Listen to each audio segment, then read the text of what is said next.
प्रिय विद्यार्थियों, आज मैं आपका परिचय भारत के एक महान व्यक्तित्व बाल गंगाधर तिलक जी से करवाऊंगा।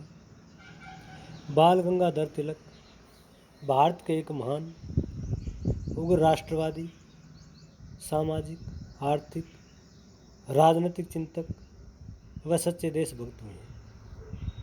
उनके राजनीतिक विचार, राजनीतिक चिंतन, उनका राजनीतिक दर्शन, उनके राजनीतिक सिद्धांत, राजनीतिक मान्यताएं किस प्रकार की है, आज की इस लेक्चर में उनके राजनीतिक दर्शन के बारे में जानेंगे। आइए हम बाल गंगाधर तिलक के राजनीतिक विचारों का अध्ययन करते हैं। बाल गंगाधर तिलक ने अपने राजनीतिक चिंतन में एक प्रमुख विचार स्वराज्य की प्राप्ति का दिया। उन्होंने स्वराज्य का अर्थ अपने ही दृष्टिकोण से बताया है। उन्होंने कहा है कि स्वराज्य मेरा जन्मसिद्ध अधिकार है और मैं इसे प्राप्त करके ही रहूँगा। हालांकि वे ब्रिटिश साम्राज्य के अंदर रहकर ही स्वराज्य की प्राप्ति करना चाहते थे। जब तिलक ने 1914 में मांडले जेल से मुक्त हुए तो उन्होंने स्वराज्य की प्राप्ति पर बल दिया। 1916 में उन्होंने होम रूल लीग की स्थापना की और इसके पीछे एक प्रमुख उद्देश्य था कि भारत को स्वराज्य की प्राप्ति कैसी हो। इस संबंध में उन्होंने कहा कि मैं अपने घर से एक अजनबी को केवल बाहर नहीं निकालना चाहता हूँ, बल्कि मैं अपने घर की चाबियाँ स्वयं लेना चाहता हूँ। सब शासन हमारा उद्देश्य है। हम प्रशासनिक ढांचे पर नियंत्रण करना चाहते हैं। हम क्लर्क नहीं बनना चाहते। वर्तमान समय में हम क्लर्क ही हैं और एक विदेशी सरकार के हाथों अपना दमन करवाने में स्वयं इच्छुक साधन बने। तो तिलक ने कहा कि वे भारत में स्वराज प्राप्त करना चाहते हैं, लेकिन स्वराज में वो ब्रिटिश सरकार को भी नहीं भगाना चाहते। ब्रिटिश सरकार के अंदर रहकर ही वो प्रशासन को अपने हाथों में लेना चाहते हैं। ब्रिटिश सरकार के अंदर ही वो अपने जो नियम हैं, कानून हैं, वो भारत के लोगों द्वारा बनाने के पक्षधर हैं। तो तिलक ने कहा कि स्वराज मेरा जन्मसिद्ध अधिकार है और मैं इसे प्राप्त करके रहूँगा। यानी जब तक भारत के लोग कानून नहीं बनाएंगे, भारत के लोग नियम नहीं बनाएंगे, भारत के लोग ही शासन नहीं करेंगे, तब तक वो उनका संघर्ष जारी रहेगा। इसी को तिलक ने स्वराज की परिभाषा दी। तिलक एक सच्चे राष्ट्रवादी भी चिंतक थे। उन्होंने कहा है कि राष्ट्रवाद एक मनोवैज्ञानिक एवं आध्यात्मिक साधन है। राष्ट्रवाद हमारी सामान्य भाषा, धर्म, स्वभाव एवं विनम्रता के साथ फलता फूलता और इन सब से राष्ट्र की एकता मजबूत होती है। राष्ट्र की एकता राष्ट्र के इतिहास एवं परंपराओं से जुड़ी है। उन्होंने कहा कि भारत में राष्ट्रवाद की जड़ें मजबूत करने के लिए महाराष्ट्र में गणपति और शिवाजी उत्सवों को उन्होंने मनाना आरंभ किया और धीरे धीरे ये उत्सव पूरे देश में मनाए जाने लगे। उनका मानना था कि इन उत्सवों के मनाने से देश के हिंदुओं में एकता उत्पन्न होगी, देश के हिंदुओं में भाईचारा पनपेगा, देश के हिंदू राजनीतिक रूप से संगठित होंगे और ब्रिटिश सरकार के विरुद्ध लगातार स्वतंत्रता प्राप्ति के लिए संघर्ष में एकजुट होकर के अपना जो प्रयास है वो जारी रखेंगे। तिलक ने केसरी नामक पत्रिका में लिखा है कि राष्ट्र एक दृश्य एवं ठोस वस्तु नहीं है, बल्कि एक विचार है जो देश के इतिहास की महान यादों की ओर संकेत करता है। भारतीय राष्ट्रवाद भारत की जनता के दिलों से आया है, न कि पश्चिमी लेखों से। तिलक के विचार में राष्ट्रवाद जो है कोई बाहरी वस्तु नहीं है, कोई विशेष भू क्षेत्र नहीं है, बल्कि एक विचार है, एक संवेदना, एक भावना है, जिसके तहत लोग अपने देश की भलाई के लिए, देश के कल्याण के लिए, देश की आज़ादी के लिए हमेशा जुड़े रहते हैं और अन्य सब बातों से देश को ऊपर रखते हैं। यही उनके विचार में राष्ट्रवाद है और ये कोई पश्चिमी संस्कृति या पश्चिमी विद्वानों की देन नहीं है, बल्कि ये लोगों के दिलों में उपजी हुई भावना है जो उनके देश प्रेम के प्रति हिलोरे ले रही है। इसी को तिलक ने नेशनलिज्म कहा है। तिलक देश की संस्कृति एवं ऐतिहासिक गौरव के आधार पर वर्तमान की समस्याओं का सुधार करना चाहते थे। इसलिए उन्होंने अत्याचार और दमन के प्रतीक अफजल खान को शिवाजी द्वारा वध करने को उचित ठहराया।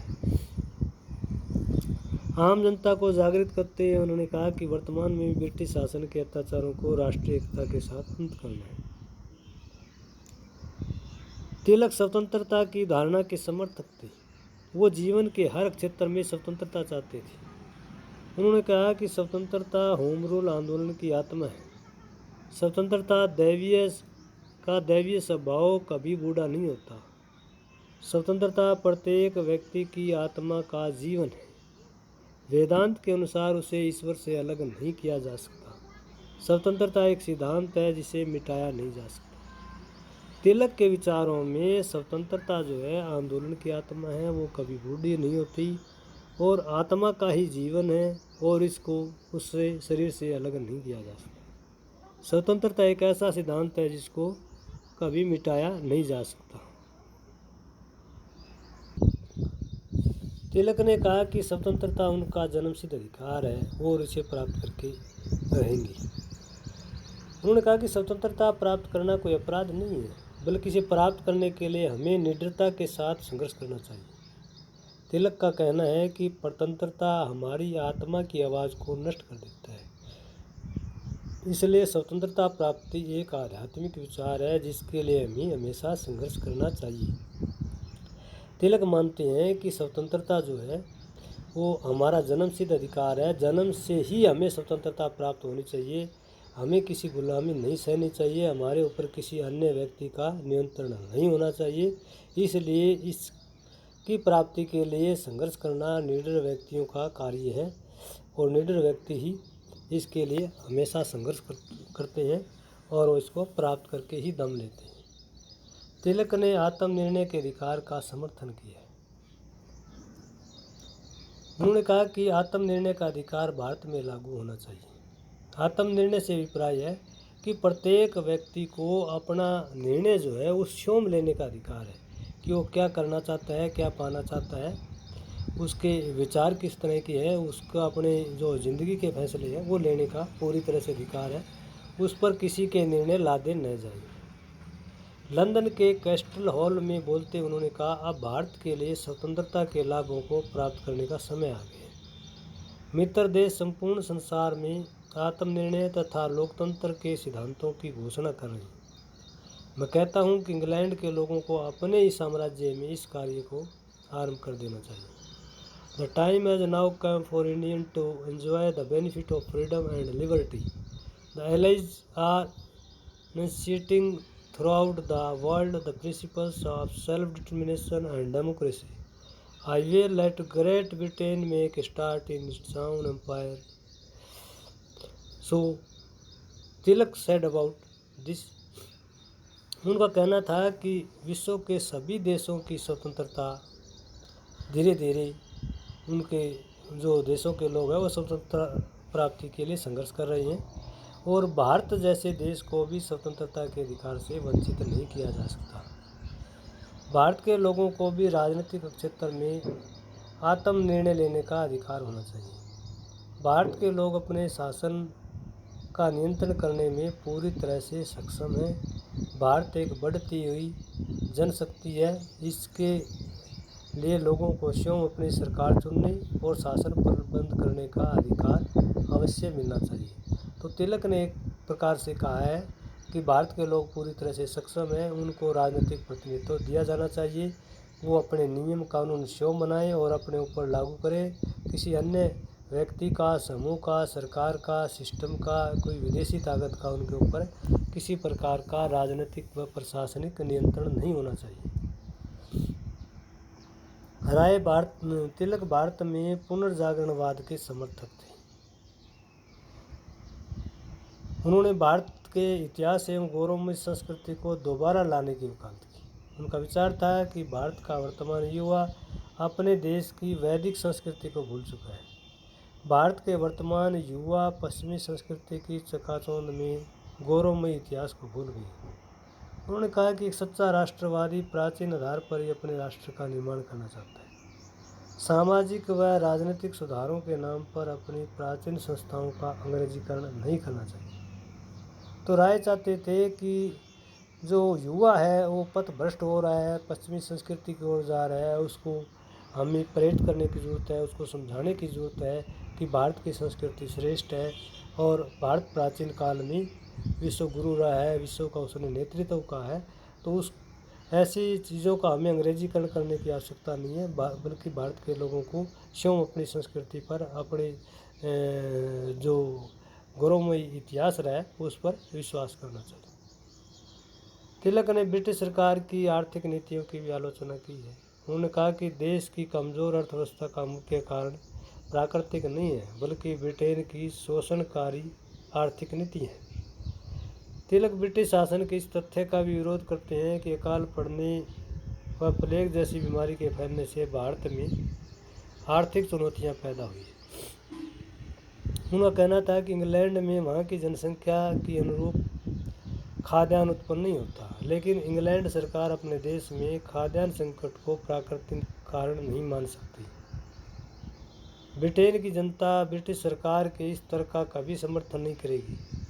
तिलक का कहना है कि इंग्लैंड की तरह भारत में ब्रिटिश सरकार को भारतीय लोगों की आर्थिक चुनौतियों से निपटना चाहिए। तिलक का यह भी कहना है कि ब्रिटिश सरकार की गलत आर्थिक नीतियों के कारण ही भारत के घरेलू उद्योग लगातार नष्ट हो रहे हैं और बेरोजगारी से व गरीबी की दर है वो लगातार बढ़ती जा रही है। उन्होंने कहा कि कुटिल आर्थिक नीतियों के कारण ही भारत की अर्थव्यवस्था लगातार कमज़ोर हो रही है। उन्होंने माना कि ब्रिटेन की कुटिल आर्थिक नीतियों के कारण भारत एक कृषि प्रधान देश रह गया है और ब्रिटेन लगातार औद्योगिक विकास की ओर बढ़ रहा है। 1907 में उन्होंने न्यूविन्सन के साथ साक्षात्कार करते हुए भारत की आर्थिक निकासी का मुद्दा उठाया। उन्होंने भारत में निवेश व व्यापार पर बल दिया और विदेशी साधनों के बहिष्कार पर भी बल दिया ताकि भारत दोबारा अपनी गौरवमयी इतिहास एवं संस्कृति को प्राप्त कर सके। तिलक ने भारत में लोकतंत्र के धारणा का समर्थन किया है। उन्होंने कहा है कि 1919 में कांग्रेस डेमोक्रेटिक पार्टी का गठन इसी कारण से किया गया है। इस दल के घोषणा पत्र में तिलक ने लोकतांत्रिक विचारों को प्रस्तुत किया है। इस दल ने घोषणा पत्र में धार्मिक सहनशीलता, सामाजिक व आर्थिक न्याय, आम जनता की शिक्षा का अधिकार, मताधिकार, रेलवे का राष्ट्रीयकरण, आर्थिक शोषण को समाप्त करना, कर्मचारियों के हितों की रक्षा करना, समानता का अधिकार प्राप्त करना। तिलक ने अपने राजनीतिक दल में उत्तम शासन की स्थापना पर बल दिया है। उनका कहना था कि हमें देश में पूर्ण उत्तरदायी सरकार की स्थापना के लिए पहले संवैधानिक साधनों द्वारा प्रयास करने चाहिए। तिलक को भारत में एक समाज सुधारक के रूप में भी जाना जाता है। उन्होंने सामाजिक परिदृश्यों, सामाजिक स्थितियों का गहराई से अध्ययन किया। उन्होंने देखा कि भारतीय समाज में अनेक कुरीतियाँ हैं, अनेक रीति रिवाज हैं, अनेक रूढ़ियाँ हैं जो समाज को आगे बढ़ने से रोक रही हैं और इन आडंबरों को दूर करना बहुत ज़रूरी है, तभी समाज आगे बढ़ पाएगा। 1896 में महाराष्ट्र में भीषण अकाल पड़ा और तिलक ने अकाल पीड़ितों की दिल से सहायता की। उन्होंने किसानों की दयनीय स्थिति के लिए ब्रिटिश सरकार को जिम्मेदार ठहराया। उन्होंने आम जनता का तन मन धन से अकाल पीड़ितों की सहायता करने का आह्वान किया और इस कार्य के लिए उन्होंने राहत संगठन की भी स्थापना की। अकाल के साथ साथ प्लेग की महामारी ने भी जनता को जकड़ दिया था। हालांकि ब्रिटिश सरकार ने मिस्टर रैंड की अध्यक्षता में प्लेग निवारण संघ की स्थापना की, लेकिन सरकार के पक्षपातपूर्ण रवैये से आम जनता सरकार विरोधी हो गई। तिलक ने बाढ़ पीड़ितों की तरह प्लेग ग्रस्त रोगियों को भी सहायता की। ब्रिटिश सरकार ने हिंसा व दंगा फैलाने के आरोप में तिलक को गिरफ्तार कर लिया। तो तिलक एक प्रकार से पूरी तरह से समाज सुधारक थे। समाज में जब भी किसी प्रकार की कोई महामारी आई, कोई बीमारी आई, तो तिलक ने खुद आगे बढ़ करके अपने साथियों के साथ और अन्य संगठनों का निर्माण करके आम लोगों का बीमारी के दौरान या प्राकृतिक अप्राकृतिक जितने भी संकट थे उनमें सभी लोगों को कोऑपरेट किया, सभी लोगों का साथ दिया, उनकी मदद की। तिलक ने भारत में राजनीतिक सुधारों पर बल दिया। उन्होंने कहा है कि राजनीतिक सुधार आर्थिक व सामाजिक सुधारों से पहले होने चाहिए। वे इस बात के विरोधी थे कि समाज सुधार राजनीतिक प्रगति की एक आवश्यकपूर्ण दशा है। हालांकि वे हिंदू सभ्यता और संस्कृति का संरक्षण अवश्य करना चाहते थे। उनका पूर्ण विश्वास था कि प्राकृतिक सहायता की रक्षा एवं राजनीतिक अधिकारों के अभाव में नहीं कर सकते। उन्होंने कहा कि राजनीतिक सुधार के बिना सामाजिक सुधार संभव नहीं और न ही राष्ट्रीय सरकार के बिना राष्ट्रीय शिक्षा संभव है। वे बलपूर्वक किए गए सामाजिक क्रांति के किसी भी पूर्ण या तात्कालिक कार्यक्रम के विरोध में थे। तिलक का एक प्रकार से कहना था कि राजनीतिक सुधार जरूरी है, सामाजिक और आर्थिक सुधार अपने आप हो जाएंगे, क्योंकि जब तक राजनीतिक स्वतंत्रता नहीं है, राजनीतिक विकास नहीं है, लोगों को अपनी सरकार चुनने की आज़ादी नहीं है, नियम बनाने की आज़ादी नहीं है, कानून बनाने की आज़ादी नहीं है, तो समाज में फैली कुरीतियाँ, भ्रांतियाँ, आडंबरों को कैसे दूर किया जा सकता है। देश में गरीबी, भूखमरी, बेरोजगारी है, उसको बिना राजनीतिक सुधारों के कैसे दूर किया जा सकता है। सबसे पहले हमें स्वतंत्रता प्राप्त करनी होगी, स्वराज प्राप्त करना होगा, अपने ही बनाए गए नियमों का हमें खुद फॉलो करना होगा ताकि आर्थिक और सामाजिक सुधार धीरे धीरे अपने आप आ जाए। तो तिलक चाहते थे कि आर्थिक एवं सामाजिक सुधारों से पहले राजनीतिक सुधारों की आवश्यकता है। तिलक ने हिंदू समाज की एकता पर भी बल दिया। उनका कहना था कि पुरातन पंथ ने हिंदू समाज को अनेक पक्षों में बांट दिया है, इससे मनुष्य को एक विशेष श्रेणी और संप्रदाय में स्थापित कर दिया। उनका विचार था कि धार्मिक शिक्षा के द्वारा ही एकता की भावना जागृत करना संभव है, और जब तक हिंदू समाज एकत्रित नहीं होगा, हिंदू समाज संगठित नहीं होगा, हिंदू समाज जागृत नहीं होगा, तब तक जो है हिंदू समाज आगे की ओर नहीं बढ़ेगा। देश के लिए जो है स्वतंत्रता प्राप्त करना उतना ही ज़्यादा कठिन होगा।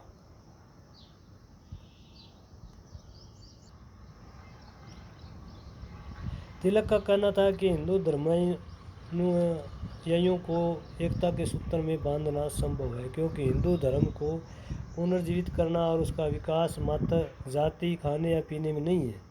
उन्होंने हिंदुओं में व्याप्त छुआछूत का घोर विरोध किया और हिंदू समाज के बिखराव का एक प्रमुख कारण माना।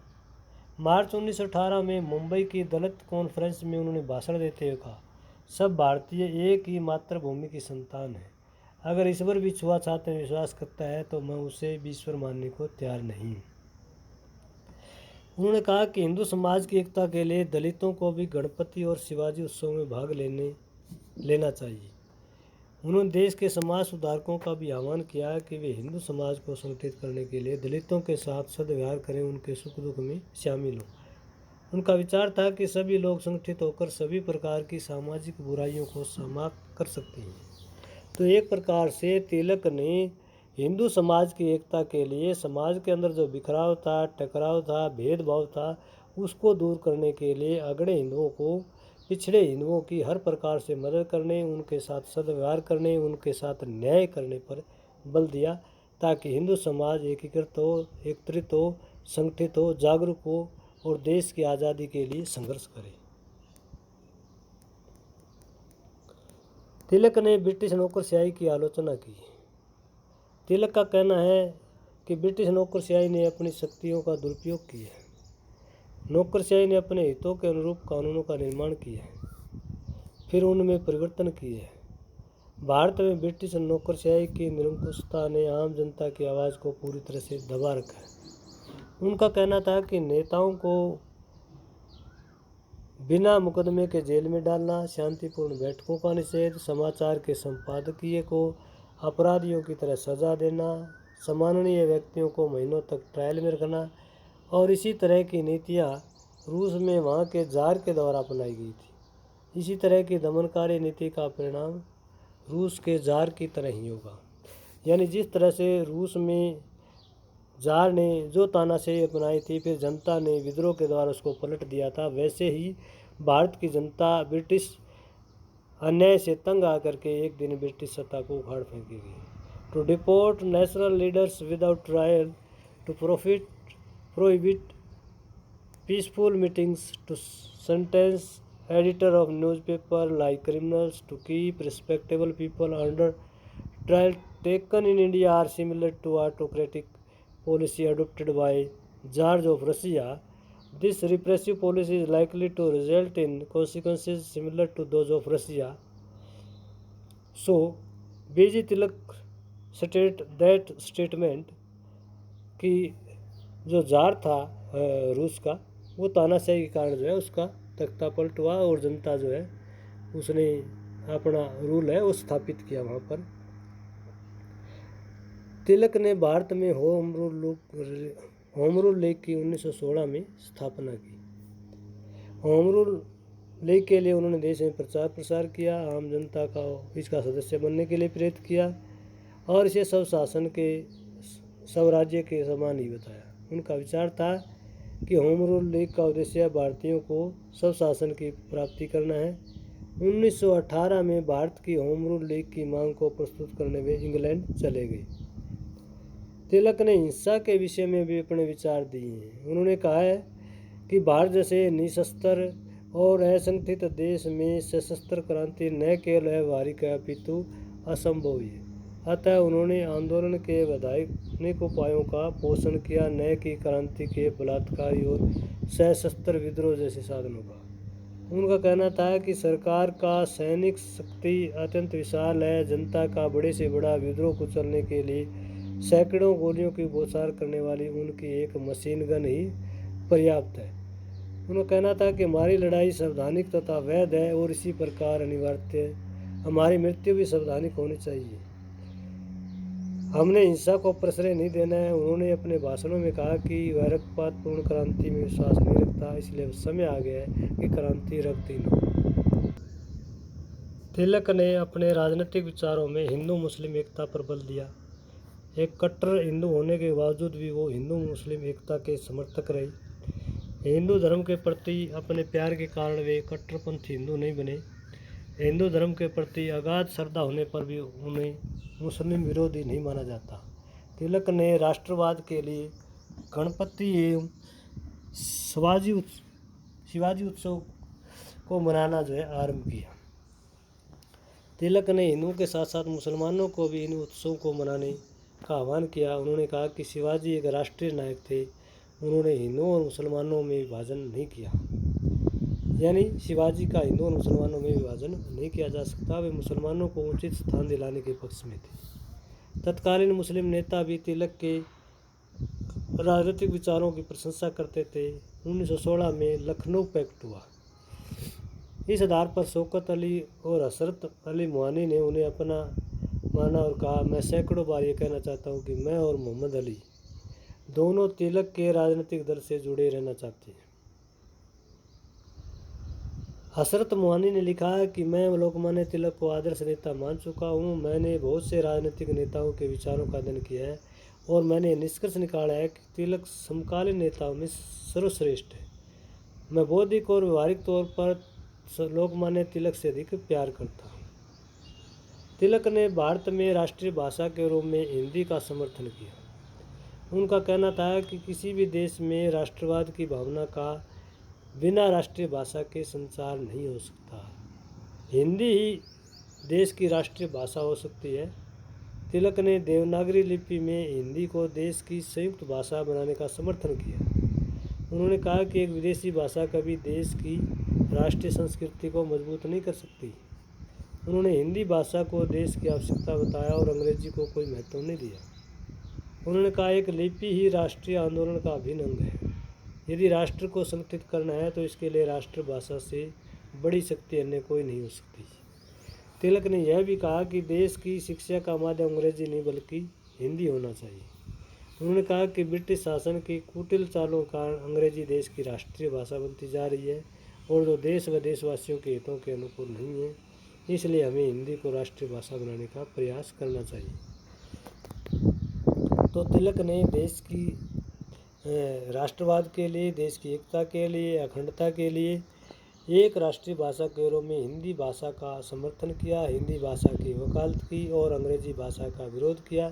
उन्होंने कहा कि एक विदेशी भाषा देश के लोगों को नहीं जोड़ सकती, देश के लोगों में एकता पैदा नहीं कर सकती, देश के प्रति श्रद्धा, निष्ठा और प्यार उत्पन्न नहीं कर सकती। और हिंदी एक ऐसी भाषा है जिसमें देश में अधिकतम लोग जो है बोल सकते हैं, समझ सकते हैं, लिख सकते हैं, पढ़ सकते हैं, इसलिए हिंदी जो है वो देश की राष्ट्रीय भाषा होनी चाहिए।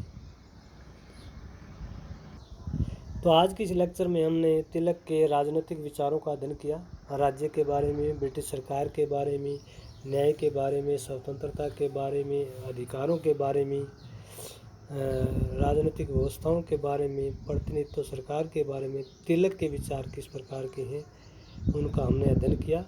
तो तिलक के राजनीतिक विचारों से संबंधित ये वीडियो लेक्चर आपको कैसा लगा ज़रूर कमेंट कीजिएगा। अगर आपको ये लेक्चर पसंद आता है तो अपने मित्रों के साथ इसे लाइक कीजिए, शेयर कीजिए और चैनल को सब्सक्राइब करना न भूलिए, ताकि आने वाली हर नई वीडियो आपके पास आसानी से पहुंच सके।